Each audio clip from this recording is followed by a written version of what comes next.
part of the Press Play Podcast Network.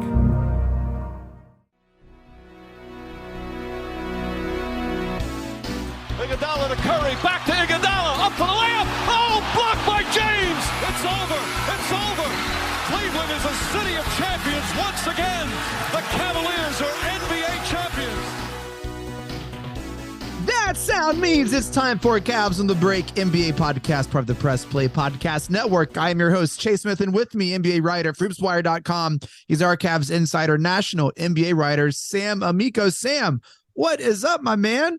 How's it going? Good to hear your voice again. Good to see you again. It's been a couple of weeks. It's great to hear you. Great to see you.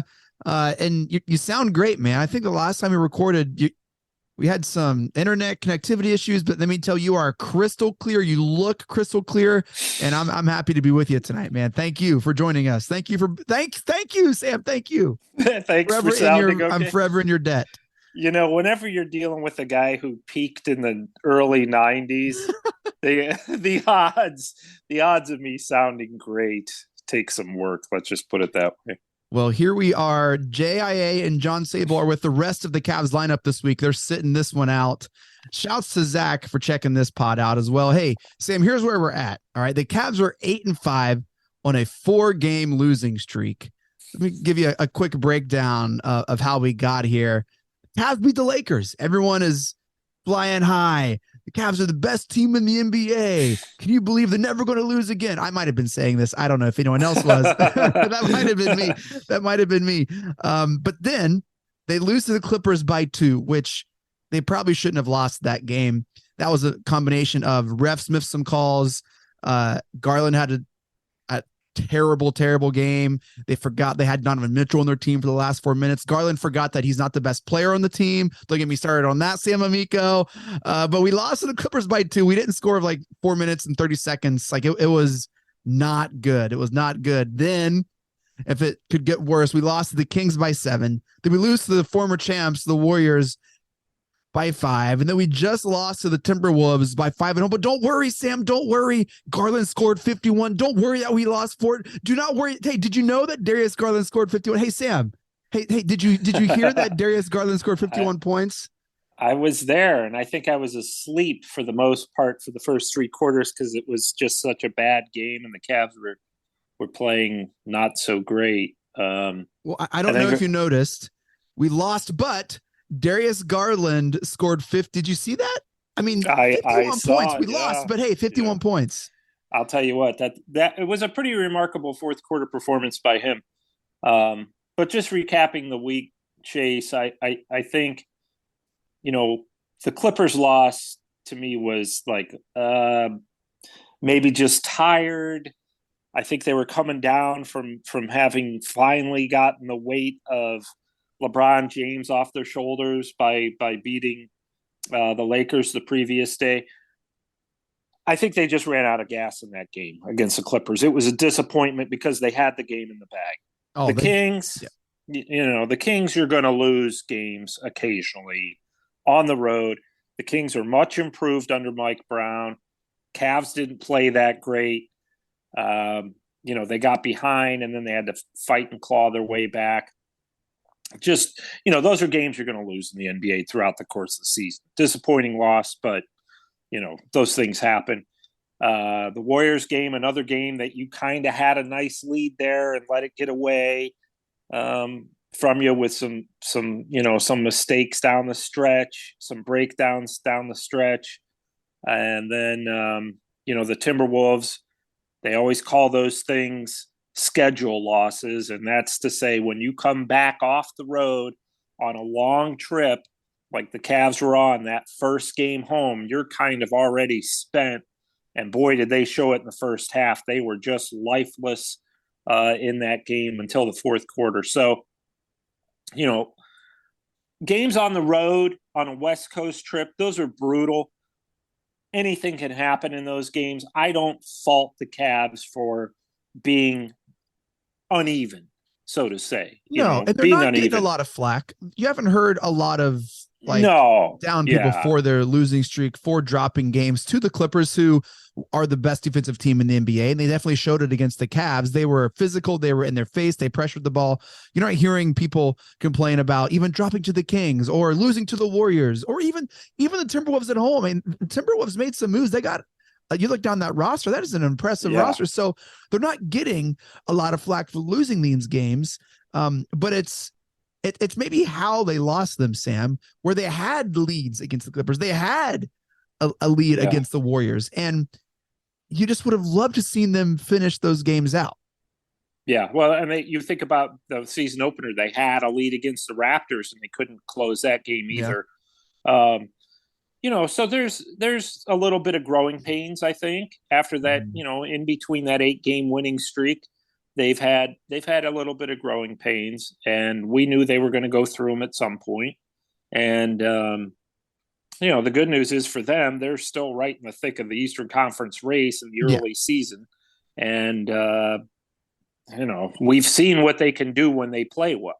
Yes. So I think it's, this is a little bit of a bumpy stretch, but also understandable because of the way the schedule has been. After they play Milwaukee on Wednesday, I'm pretty sure they have 4 in a row at home. So that's when you get things corrected, go out and get some more wins, and then you're back on track. And the Milwaukee game, it's not like that's super far anyway. That's just a hop, skip, and a jump.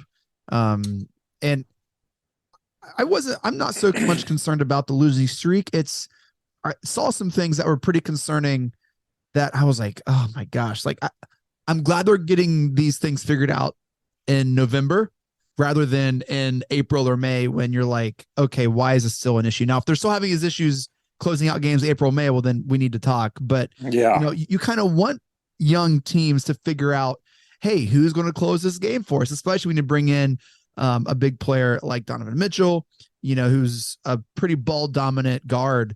Like they're going to go through some of these growing pains.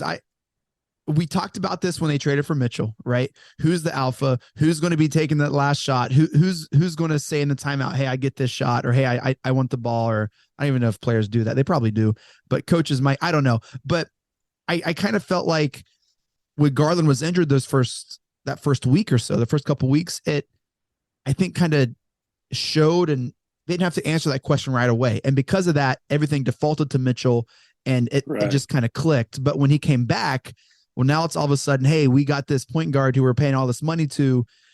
We got to make sure he gets his touches and he is involved. And you definitely felt some of those growing pains and as a part of this losing streak that, well, hey, maybe this lesson learned is you can't have Donovan Mitchell go 4 minutes at the end of a game without a shot.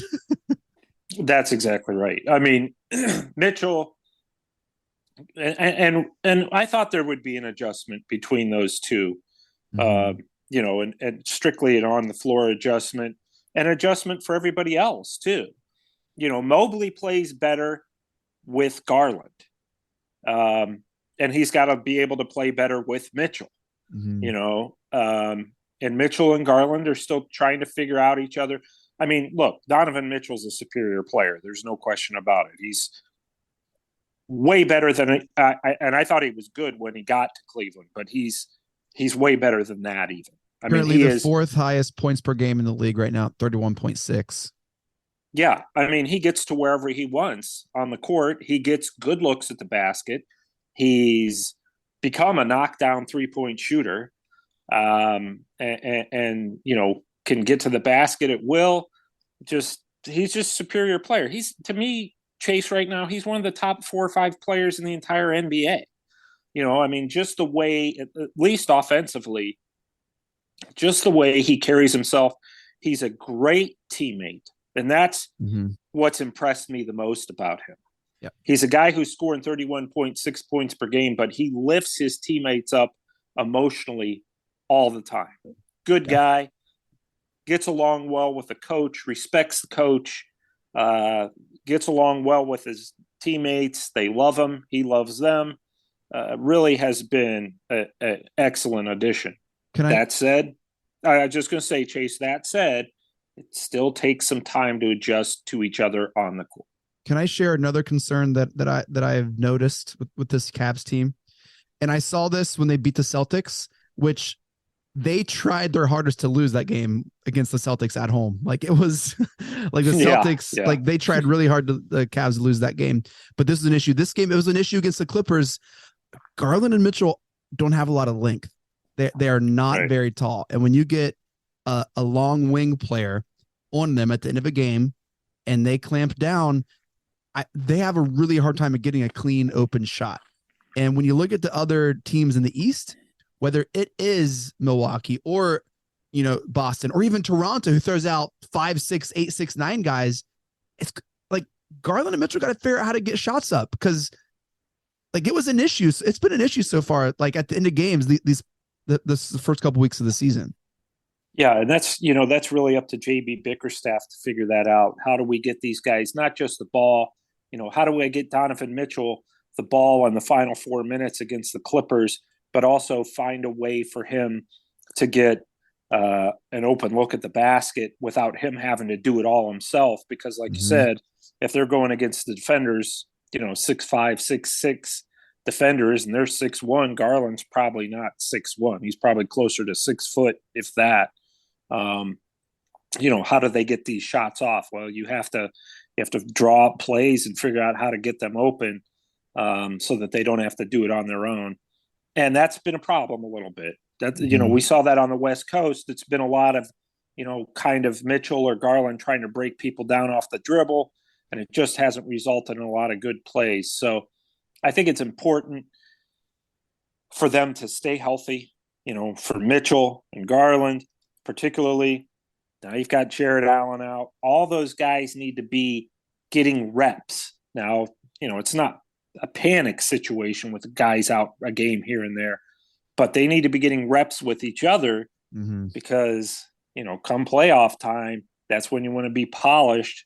That's when you want all these guys to be, a cohesive unit, as opposed to, boy, we have 2 really good guards and a pretty good young power forward, and an all-star center.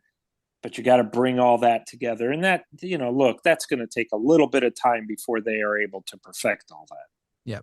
I want to do a segment we've done before, Sam, called How Does This End? Where I give you topics and you, Sam, predict what will happen or how it will end. I just have a few here before we take a break. Sam, how does this end? The Cavs losing streak. How does this end? Does it end today, Wednesday, against Milwaukee? I don't think so. How does it end, Sam? How does it end? Who do they play Friday? Thursday. So Wednesday, the Bucks. We'll talk about this at the break. Thursday, they play a back-to-back home against the Hornets. That's when it ends. Okay, so they're going to lose five straight games. Yeah, I wouldn't rule them out totally against the Bucks. It's just going to be hard because they're not going to have Jared Allen. The Bucks Giannis is probable. And if Giannis is out, then you might be in business. He's probable. Signs that saying he's playing. All right, so you're saying this ends Thursday against the lowly Hornets. Yeah, and the Hornets have been playing better. LaMelo Ball's back, but I think you'd win that game at home. Yes. All right. How does this end? The Cavs injury unluck. Will this continue, or once these players get healthy, will this hopefully kind of see a pretty stable, consistent lineup for the Cavs?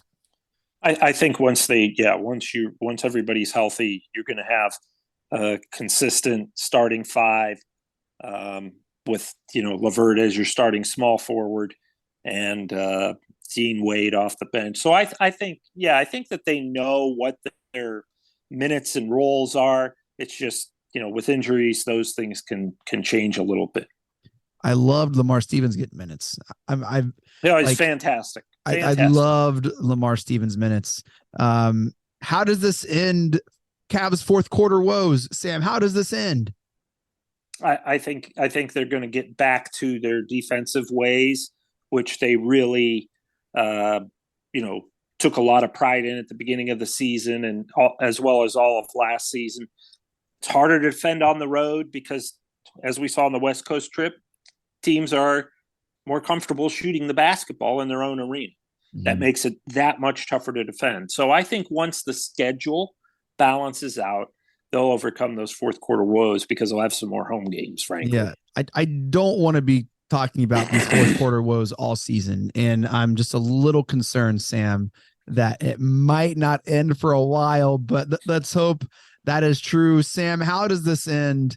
Isaac Okoro, Sir Charles Barkley said this recently. He said, Isaac will be delivering my DoorDash soon. Didn't really hold back. How does this end, Charles, Isaac Okoro? Chase, I hate to say this on a podcast with you, but I don't have a lot of hope there. Yeah.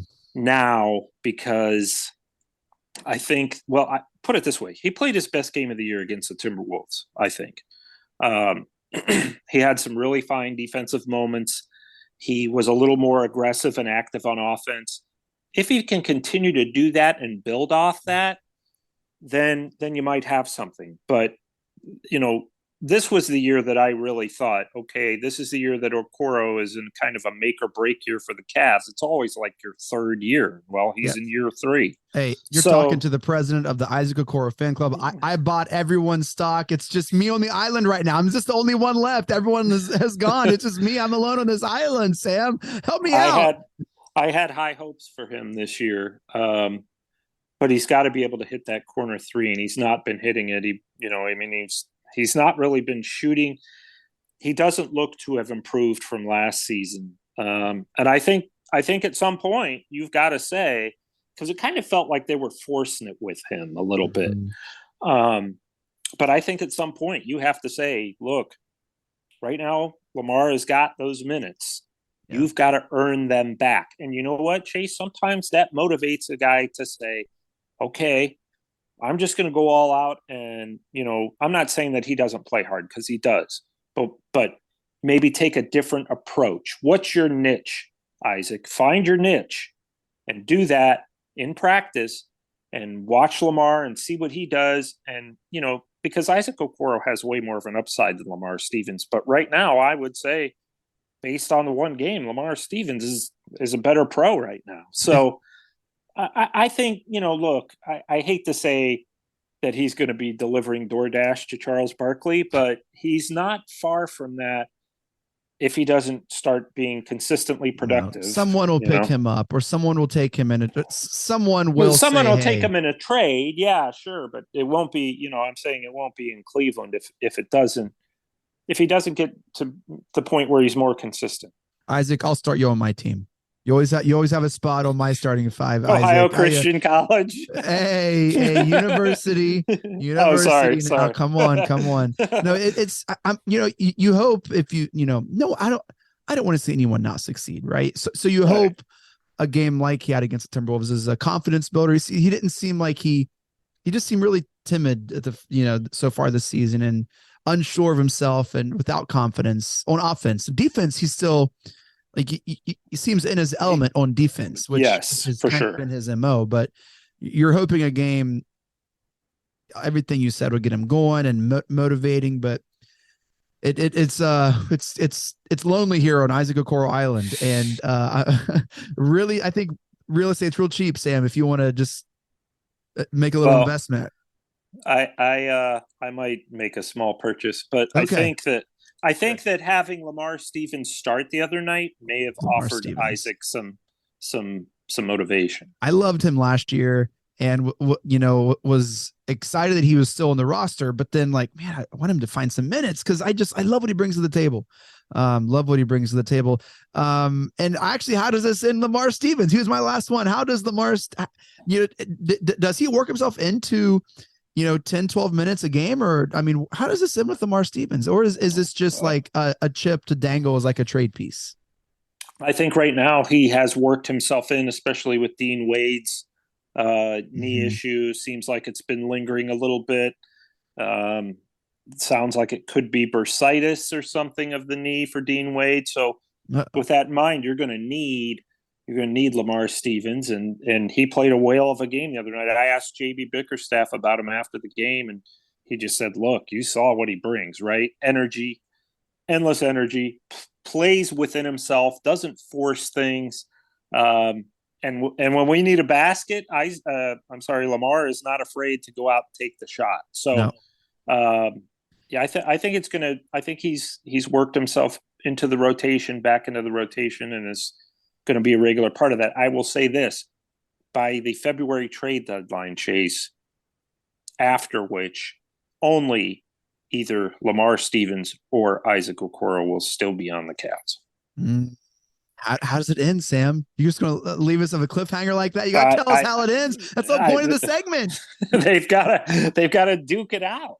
I think, based on what I've seen so far, if you can get something for Okoro, if you can go out and get a guy who's even a veteran player who can help you at playoffs that hits threes, then you got to go out and get that. And I think would they take a second round for Okoro? And that's it? Just a second round pick? Yeah. No, they want a player. They want somebody who help him. Otherwise, you just keep him on the team and say, look, you've got 3 more months to make something of yourself on our team and be a fit. What if the Warriors are like, we'll give you our first?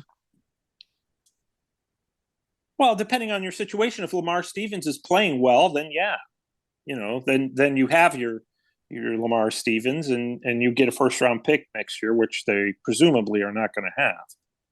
Gosh, he would thrive in Golden State. It would be gross. It would be gross.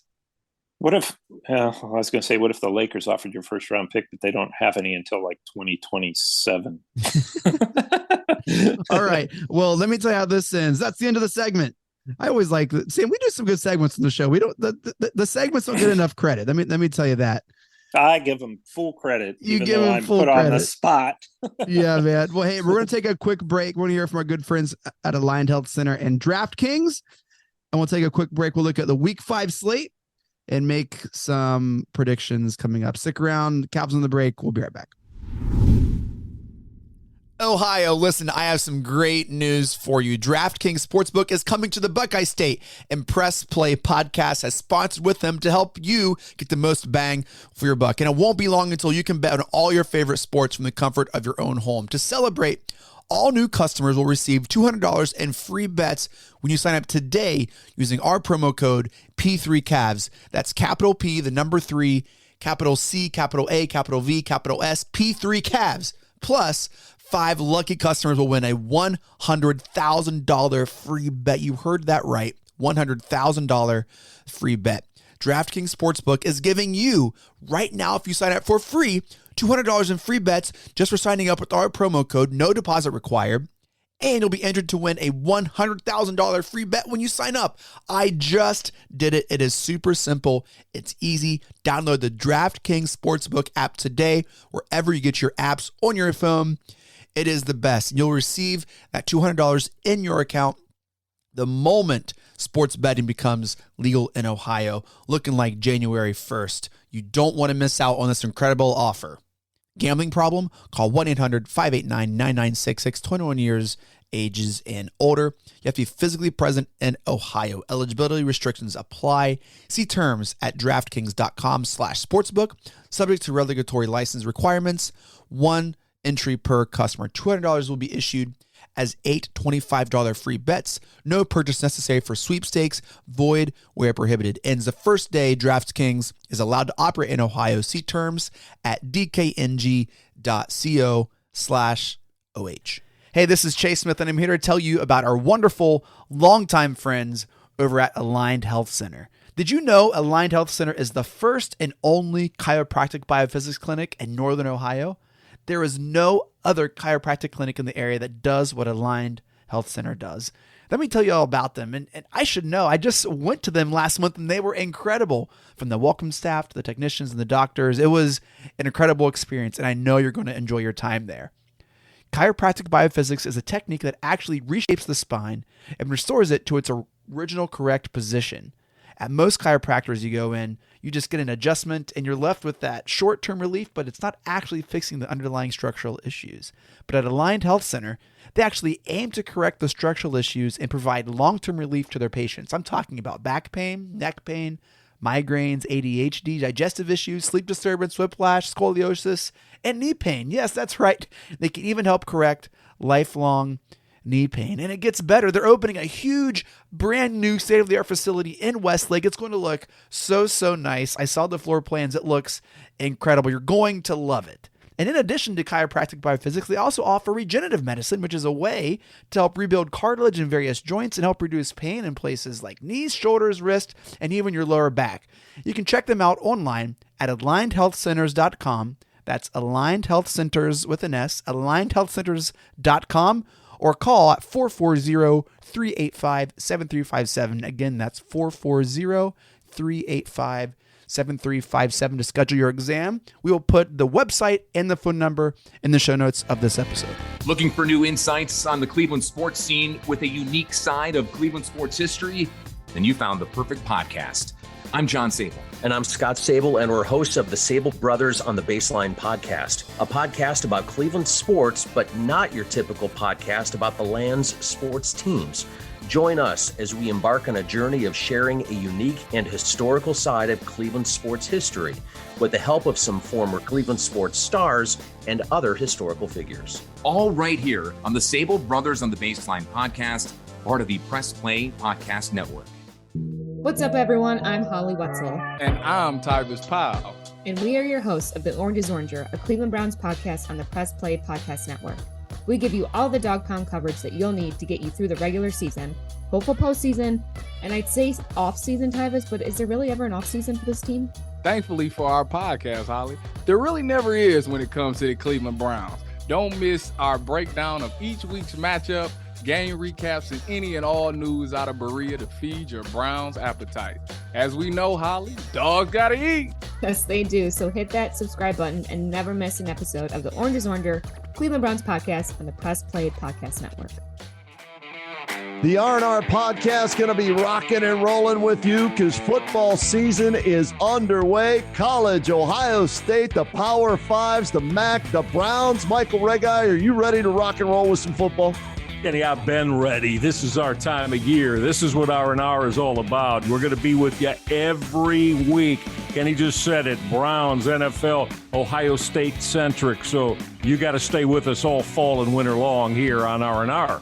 That's right. The Regai and Rhoda podcast coming to you here on the Press Play Podcast Network. Subscribe now and don't miss a show.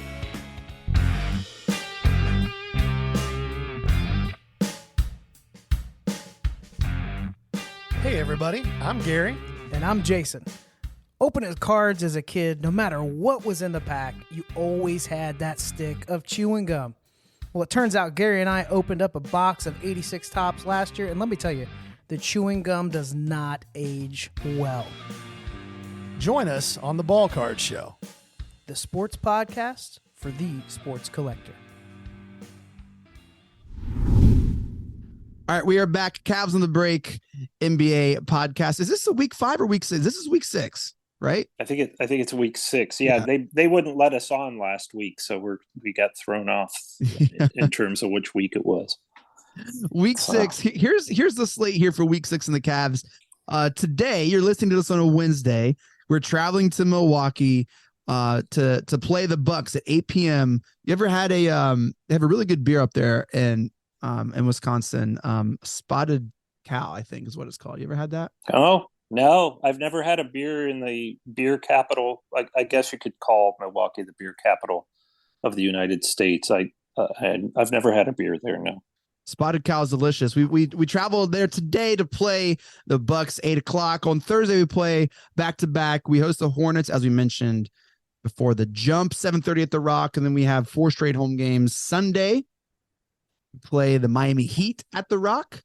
And then on Monday, we host the Hawks. No, that's week 6. I was right. This is we're in the middle of week 5 right now. Yeah. And then Monday is week 6. Right. Okay.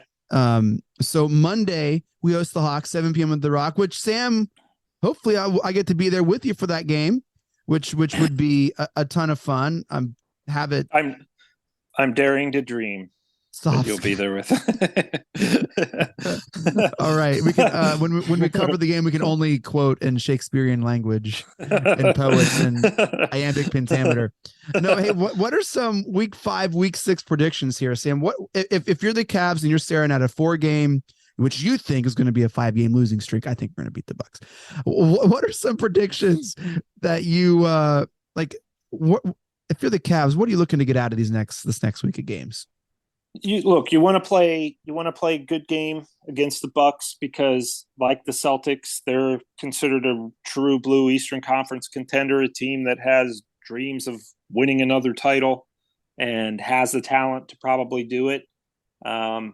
So you want to give a good showing, obviously to kind of a measuring stick for yourself.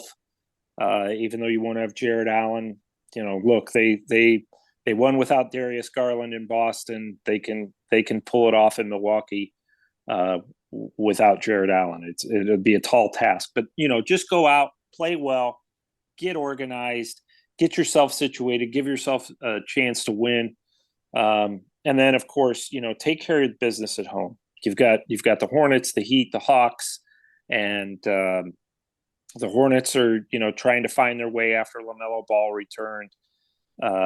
And Terry Rozier's back, noted Cavs killer from Scary Cleveland. Terry, man. Yeah, has been for a long time. So, that's a good matchup for your guards. And then, of course, the Heat finished with the best record in the Eastern Conference last year. Always a challenge. Always play hard. Chase, we're both big Jimmy Butler guys. Yes. A guy these are just good games. Hawks, same thing. With DeJounte Murray, Trae Young, John Collins, a nice player, Clint Capella, a very underrated center. So these are all games where, we go out and play, as JB Bickerstaff calls it, our brand of basketball, Cavaliers basketball. We're good enough to beat anybody, and that's the truth. And you're getting these teams at home now. You're off your West Coast trip. You have games at home. Take care of business at home. And show these teams that you really are a team to be truly reckoned with in the Eastern Conference. And you nailed it right there, Sam. If you believe the hype, if you read the headlines, if you listen to our podcast and you hear that the Cavs are never going to lose again, you have to at some point start beating these teams like the Heat, like the Hawks, especially at home. If you truly are an East contender, which I believe the Cavs are, then you look at games like this on the schedule and no longer are they, well, we just want to see some more development. We just want to see whatever. Right. No, if you are who you say you are and you are who you want to be, you got to beat teams like this. You got to take that next step. And I think this is an incredibly important week for the Cavs team. I think, injuries or not, everyone deals with injuries at some point. It's a part of the league and you got to find a way to win. We have praised the team on this podcast weeks and weeks about how much depth we have. I think Jeremy's like, we're the deepest team in the league. And okay, so show us. So you have these 7-footers and you thought hey, Evan Mobley, this is your time. This is your time to say, no, hey, like I'm the player that you guys think I am. Right. Hey, Lamar Stevens, Isaac Okoro, you want to really say, hey, this is I have a spot in the team, then this is your time right here against a defensive team like the Heat, against these teams that were at one point above you. This is the time for you to say, hey, no, it's our turn now and we're going to take care of business. So you nailed it. Yeah, Chase, I'll tell you this. How you're the president of Isaac Okoro Club. I've been the president of the Karis LeVert Club. Yeah. And he's driving me nuts. Mm-hmm. And I think it seems like he and Mobley both are having trouble just gripping the basketball or dribbling sometimes. And both of them, I'm just like, you guys just both look out of sorts. Both of them to me have kind of I mean LeVert is not shooting very well. He's getting looks. His touch is just off. I think he is still adjusting to this facilitator role, which I really like how he's been performing as a facilitator. What I think it's cost him a little bit is his scoring mentality. And I think his shot is off. And I just don't, his touch is off right now. Hopefully he'll get that back. Otherwise, he's been playing okay. So you want to find, you want to have LeVert find his rhythm again? Have LeVert find his rhythm. Mobley's out of rhythm. I know he's had, 22 point. You look at that 22-point game a lot of times, Chase, and this is great. This is needed. He's getting a lot of those points on put back slams. Yep. Misses up. His footwork looks to me like it's worse than last season. It's almost like somebody got into his head and said, hey, you need to start posting up more. And when you get the ball in the post, you need to shoot one of those baby hooks. And they're always short. Every one of them's short. I don't know why he's just not getting the lift on him. Maybe his foot's bothering him or something. But look, I still think the sky's the limit for Evan Mobley. He's just been out of sorts. When you compare him to last season when he seemed so poised as a rookie, he seems less poised this year so far than he was last year. And again, it's extremely early. He's still, teams have learned how to defend him a little better. I would like to see him out on the perimeter now, not taking shots, but when he's on the perimeter. Last year, he always made the right play with the ball. And that really raised expectations. Mm-hmm. He's not done that consistently this year. He's done it sometimes. He's just not done it consistently. And, look, Scotty Barnes is having an awful year, rookie of the year. I shouldn't say awful, just nothing like he was having last year. So sometimes there's these sophomore, I don't want to call it a slump, but kind of like a little hump you have to get over. Yeah. Teams have adjusted to you. They're scouting you a little more. And you've got to adjust. So in the case of Mobley, look, I still think obviously his numbers are good. I think he's got to start making winning plays again, which he hasn't done a ton of this year. What do you have, like 4 points against the Timberwolves? Yeah. So, I just would like to see, and I'm sure the Cavs would, more consistency from him and more poise from him as well. I'm predicting a huge Evan Mobley game against the Bucks. Well, I hope you're right, because he could use one. He really could. And I think once he gets that game, Chase, once he gets that huge game, I think he's going to be good for the rest of the year. Yeah. I almost did a segment that we've done before called Narratives, where we just predict headlines over the next couple weeks, which Mobley would have been definitely a narrative, but alas, we did How Did This End? Any other predictions, Sam, upcoming slate? Is there a game you're looking forward to the most, other than the Hawks game with me, of course? I was just going to say, could there be one I'm looking forward to more? Well, for that game too, I think that as a NBA fan, you look at it and you say, okay, DeJounte Murray and Trae Young against Darius Garland and Donovan Mitchell. That matchup is, that's a good measuring stick. I think out of those four players, and I think Trae Young's fantastic. I think Donovan Mitchell is the best of the four. Mm-hmm. And best player on the court, baby. Well, and that goes back to your theory. When you talk about these games coming up, I actually thought of what you've said, which is because it's the truth, which is rare. Well, but you think Mitchell's better than buckets? I was going back and forth in my mind with that one. It's probably a draw. I don't know after what he did to Booker. I don't know. I think he kind of showed out against the Suns, man. I'll tell you what, Donovan Mitchell, to me, it would be, Luka Doncic. Yep. Who's just obviously does whatever he wants, almost whenever he wants it. Yeah. Look, there's a few others, but those two to me have been the top two guards, other than obviously Steph. Those three. Yeah, some guy out. We don't need to worry about him.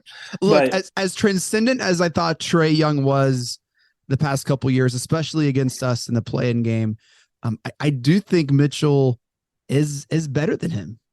Yeah, I do too. But I don't know if I could go as far as say buckets. That I don't know. Donovan Mitchell's been really good. He has. I think top 5 player in the East for sure, but Giannis, Embiid, Jimmy Butler, Embiid. What about Tatum? I think Tatum is above Mitchell, You do? though the Cavs have beat them twice. Yeah. And then I think Buckets is 4, and I think Mitchell's 5. You're forgetting someone in there, I bet. Okoro 6. yeah, of course. No, here. Let's just look. This is a fun game here. I got it right here. Tatum, yep. Giannis, Embiid, Buckets. I mean Durant probably. Yeah, you got to put Durant up there. But do you? I might. Yes, yeah. I mean, his team's a mess. But he still does. I mean, he's phenomenal. There's someone right now screaming, "What about Cade Cunningham?" yeah. I know one listener yelling that. Yeah, man. Chris, our Detroit guy, Chris, he's like, yeah, Cade's the best player in the East. Well, I hope Chris appreciates Hoops Wire today because I'm pretty sure I had more Pistons news on there than Cavs. So. Chris is the best. We need to get him back on, man. Maybe whenever we play the Pistons again, have him on. Yeah, that's coming up. Shouts to Chris, man. Chris, great guy. I love that guy. And Sam, hey, you know what? Shouts to you. I appreciate that. Do I get the Junkyard Dog Award finally? I've never won it. The Junkyard Dog Award. I don't know whose responsibility it is to bestow it on someone, but I just feel like, look, we had to get your connection worked out. You sound great, and you performed. You came through, man. You found your rhythm. You hit that corner 3, and you're just a dog. You got that dog in you. So, Sam Amico, Junkyard Dog Award tonight, man. Great job by you. I appreciate that. I figure if I beg enough, what's more important to me than winning the Junkyard Dog Award, though, is the fact that every week I show up, I'm the best looking guy on the show. So, I think Sable might have to fight you. It's like he would take umbrage to that. I'm not going to say who is the better looking, but Sable, you got to watch those TV guys, man. I think all 3 of you guys are tied for first, and All right, well, that does it for this episode of Cavs on the Break NBA podcast. Thank you all so much for downloading and listening. Shouts to the Press Play Podcast Network for making this possible. Make sure to follow us on Twitter at Cavs on the Break. Sam, we always follow back. Every single time you always follow back. Shouts to our other sponsors, DrafKings Sportsbook. Download the app. Sign up with our promo code P3Cavs to receive $200 when gambling becomes legal in January. We'll have free bets. You get 8 bets of $25 each. That's how that works. And whenever January 1 hits, boom, it's in your account. Federal restrictions apply. Get ahead of the game by pre-registering for DraftKings Sportsbook in Ohio. Plus, you get an entry into a sweepstakes to win a 1 of 5 $100,000 free bet. Simply download the DraftKings Sportsbook app, complete your verification, opt in to receive the welcome bonus, and you'll be ready to go. Gambling problem? Call 1-800-589-9966. 21 years older. Apply. Have to be physically present in Ohio. Eligibility restrictions apply. See terms at DraftKings.com/sportsbook. Subject to regulatory licensing requirements. Shouts to our other sponsor, Aligned Health Center. Love those people. Longtime friends of the pod. Neck pain, back pain, shoulder pain, knee pain. Go check them out. Sam is going to have your neck checked for wearing that dog chain. It's so heavy. You're going to be having to go get them checked because you're wearing that Junkyard Dog. Yeah, and my knee. I've had knee problems the last couple of days, which is very rare for me. Yeah, Aligned Health Center, without a question. Yeah. They're the best. They're the best. Any final thoughts, my man? No, I hope to see you Monday. Yes. And I will say this: win or lose, the Cavs have put a very exciting product on the floor, and that's what a lot of people have been waiting for after the LeBron era. And I think they have an opportunity to do some really good things. Love it. Well, Sam, I'll see you on Monday. Mike Breen, take us out. Congratulations, Cleveland. Your decades-long wait is finally over. The Cavaliers are NBA champions.